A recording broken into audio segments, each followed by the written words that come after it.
Hello students. तो last lesson में हमने देखा इंडक्टिव इफेक्ट का डेफिनेशन, टाइप्स एंड उसके एप्लीकेशंस।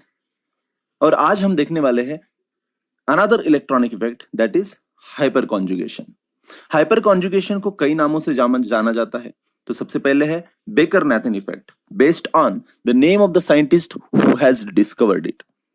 दूसरा नाम है sigma pi effect, based on the conjugation it has.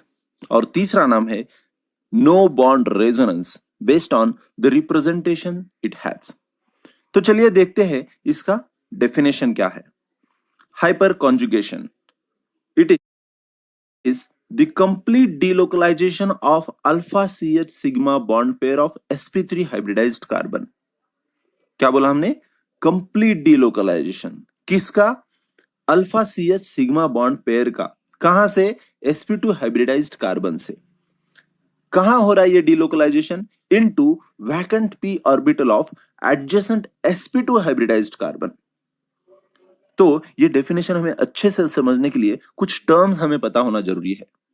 एक तो है alpha CH sigma bond pair क्या होता है, दूसरी चीज है कि वैकेंट p ऑर्बिटल क्या होता है।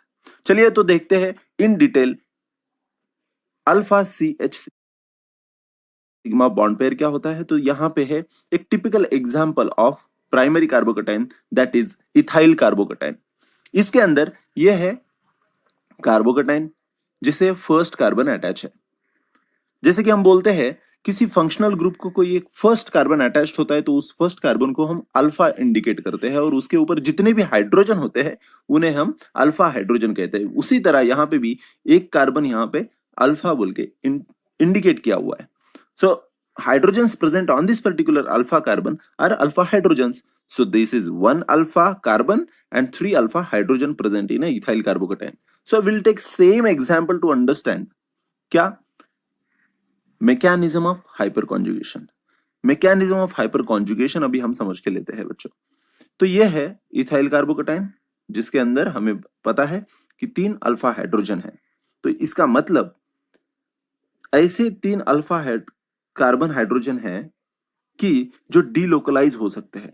अभी अभी हमने डेफिनेशन में बोला कि complete delocalisation of alpha CH sigma bond pair.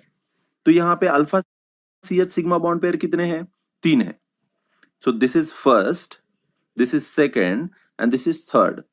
तो जो first alpha CHA sigma bond pair है वो डीलोकलाइज जब होगा तो हमें कुछ इस तरह का कंपाउंड यहां पे मिलेगा। So this is the first hyperconjugating structure।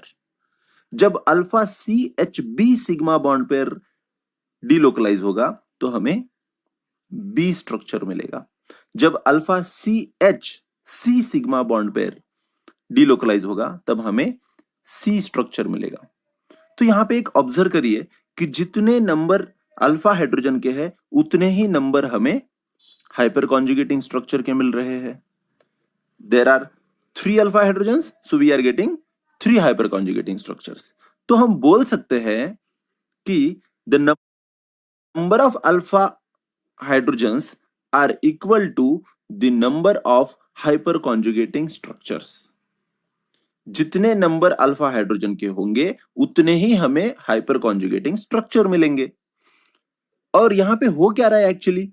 Electron का डीलोकलाइजेशन। कौन से इलेक्ट्रॉन का? Alpha CH sigma bond pair के अंदर जो भी इलेक्ट्रॉन्स है उनका डीलोकलाइजेशन हो रहा है। जब इलेक्ट्रॉन्स एक जगह पे कॉन्सेंट्रेटेड होते हैं तो वो कंपाउंड अनस्टेबल कहा जाता है। जब इलेक्ट्रॉन्स डिस्ट्रीब्यूटेड या डीलोकलाइज्ड रहते हैं तो हम उस पर्टिकुलर कंपाउंड को स्टेबल कंपाउंड बोलते हैं। लेकिन इस हाइपर कॉन्जुगेशन में क्या हो रहा है? Here the electrons are delocalizing, so it will make the system stable। So means alpha carbon और हाइड्रोजन के अंदर जो सिग्मा बॉन्ड पेयर्स है वो डीलोकलाइज होके उल्टा ये स्टेबिलिटी बढ़ा रहे हैं। तो more the alpha hydrogen more is the stability. तो हम बोल सकते हैं therefore more is the alpha hydrogen more is the stability. चलो तो इसके ऊपर हम एक एग्जांपल लेके देखते हैं। ये है पहला अल्कीन और ये दूसरा अल्कीन। इस अल्कीन के अंदर आप देखोगे तो 2 अल्किल सब्स्टिट्यूएंट्स है और इसमें 4 अल्किल सब्स्टिट्यूएंट्स है। यहां पे टोटल 6 अल्फा हाइड्रोजन है, यहां पे टोटल 12 अल्फा हाइड्रोजन है। ये है फंक्शनल ग्रुप, ये है फंक्शनल ग्रुप, ये है फंक्शनल ग्रुप। इस फंक्शनल ग्रुप को ये फर्स्ट कार्बन अटैच है, ये भी फर्स्ट कार्बन अटैच है, तो ये दोनों 2 अल्फा हाइड्रोजन हो गए और बाकी के 6 ये हो गए अल्फा हाइड्रोजन। अल्फा कार्बन्स 2 और 6 अल्फा हाइड्रोजन। और उसी तरह इस पर्टिकुलर कंपाउंड के अंदर 4 अल्फा कार्बन और 12 अल्फा हाइड्रोजन। तो जितने ज्यादा अल्फा हाइड्रोजन होंगे उतना ज्यादा कंपाउंड का स्टेबिलिटी होगा, क्यों? तो उतने ज्यादा हाइपर कॉन्जुगेटिंग स्ट्रक्चर मिलेंगे। इसके 12 हाइपर कॉन्जुगेटिंग स्ट्रक्चर मिलेंगे और इसके 6 हाइपर कॉन्जुगेटिंग स्ट्रक्चर मिलेंगे, इसलिए ये अल्फा हाइड्रोजन 12 जिसके अंदर है वो ज्यादा स्टेबल है। और एक बहुत इंपॉर्टेंट चीज है, जैसे कि इंडक्टिव इफेक्ट एक परमानेंट इफेक्ट था, वैसे ही ये हाइपर कॉन्जुगेशन इफेक्ट भी परमानेंट इफेक्ट है। तो चलिए देखते हैं उसके एप्लीकेशंस के बारे में।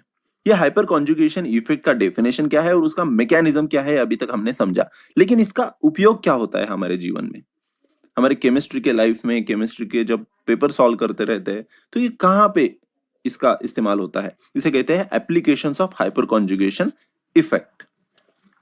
सो ये है कुछ एग्जाम्पल्स आपके सामने, मैंने कुछ अलग अलग अल्कीन्स आपके सामने लिया हूं। तो first application of hyperconjugation effect is to determine the stability of alkene. हम अल्कीन कितना स्टेबल है ये हाइपर कॉन्जुगेशन से बता सकते हैं। देखिए मैंने आपके सामने टेट्रा सब्स्टिट्यूटेड अल्कीन रखा है, ट्राई सब्स्टिट्यूटेड है, डाई सब्स्टिट्यूटेड, 3 टाइप के अल्कीन यहाँ पे रखा हुआ है। ये जेमिनल डाई सब्स्टिट्यूटेड है, ये ट्रांस ड्राई सब्स्टिट्यूटेड है, सिस ड्राई सब्स्टिट्यूटेड है, और ये है मोनो सब्स्टिट्यूटेड। मैंने एक्चुअली एक सीक्वेंस से रखा हुआ है ताकि आपको याद भी रहे। ये टेट्रा सब्स्टिट्यूटेड अल्कीन के अंदर 4 अल्फा हाइड्रोजन है और 4 अल्फा कार्बन है और 12 अल्फा हाइड्रोजन है। ट्राई सब्स्टिट्यूटेड के अंदर 3 अल्फा कार्बन है और 9 अल्फा हाइड्रोजन है। तो जिसमें ज्यादा अल्फा हाइड्रोजन होता है वो ज्यादा स्टेबल होता है। तो tetra substituted alkene is more stable then try substituted. अभी बात आती है डाई सब्स्टिट्यूटेड की। इसके अंदर 3 अलग अलग टाइप है, जेमिनल, ट्रांस एंड सिस। अगर हम इसकी स्टेबिलिटी कंपेयर करेंगे तो geminal is more stable than trans and cis. भले इसमें भी अल्फा 6 है, इसमें भी अल्फा हाइड्रोजन 6 है, इसमें भी अल्फा हाइड्रोजन 6 है, लेकिन जेमिनल सबसे ज्यादा स्टेबल होता है। उसके बाद है ट्रांस और उसके बाद है सिस। इसको आप बहुत अच्छे से याद रखना, इसके ऊपर क्वेश्चंस भी आते हैं। दूसरी चीज है, अभी बचा है सिर्फ मोनो सब्स्टिट्यूटेड। इसमें सिर्फ 1 अल्फा कार्बन है और 3 अल्फा हाइड्रोजन है। तो ये स्टेबिलिटी ऑर्डर है, आप अगर ठीक से ऑब्जर्व करोगे। So this is the stability order: tetra substituted, tri substituted, tri substituted, geminal, di substituted, trans, di substituted, cis and mono substituted. Okay, so हम और कुछ अच्छे एग्जांपल्स देखते हैं जो एग्जाम्स में पूछे जाते हैं। तो यहां पे पूछा गया है कि order of stability of this particular alkyne. तो यहां पे अगर ऑब्जर्व करेंगे, इस डबल बॉन्ड के बाजू में 2 अल्फा कार्बन है, 2 अल्फा कार्बन के ऊपर टोटल यहां पे 1 हाइड्रोजन है, यहां पे 2 हाइड्रोजन है, तो टोटल हो गए 3 अल्फा हाइड्रोजन। उसी तरह इस डबल बॉन्ड के बाजू में ये CH3 है जिसके ऊपर 3 हाइड्रोजन है, ये C कार्बन है जिसके ऊपर 2 हाइड्रोजन है, यहां पे 1 कार्बन है जिसके ऊपर 2 हाइड्रोजन है, टोटल हो गए 7 अल्फा हाइड्रोजन। यहां पे इस डबल बॉन्ड के बाजू में 2 अल्फा कार्बन है जिसके ऊपर 2 अल्फा हाइड्रोजन है, तो टोटल हो गए 4 अल्फा हाइड्रोजन्स। तो जितने ज्यादा अल्फा हाइड्रोजन होंगे उतना ज्यादा वो अल्कीन स्टेबल होगा। तो सबसे ज्यादा स्टेबल सेकंड, उसके बाद थर्ड, उसके बाद first. So the order of stability of this alkyne above alkene is 2 is greater than 3 is greater than 1। Similarly यहां पे भी बहुत इंटरेस्टिंग एग्जांपल है। देखिए ये अल्कीन ग्रुप है जिसके ऊपर 4 अल्फा कार्बन है। इन चारों अल्फा कार्बन के ऊपर और 3 CH3 है। इसका मतलब अल्फा कार्बन है लेकिन यहाँ पे अल्फा हाइड्रोजन एक भी नहीं है पूरे कंपाउंड के अंदर, तो alpha hydrogen is equal to 0। तो ये कंपाउंड हाइपर कॉन्जुगेटिंग स्ट्रक्चर्स नहीं दिखाएगा, इस बहुत ज्यादा अनस्टेबल रहेगा वैसे। नेक्स्ट, ये जेई के अंदर पूछा गया था क्वेश्चन, क्या ये कंपाउंड हाइपर कॉन्जुगेशन दिखाएगा?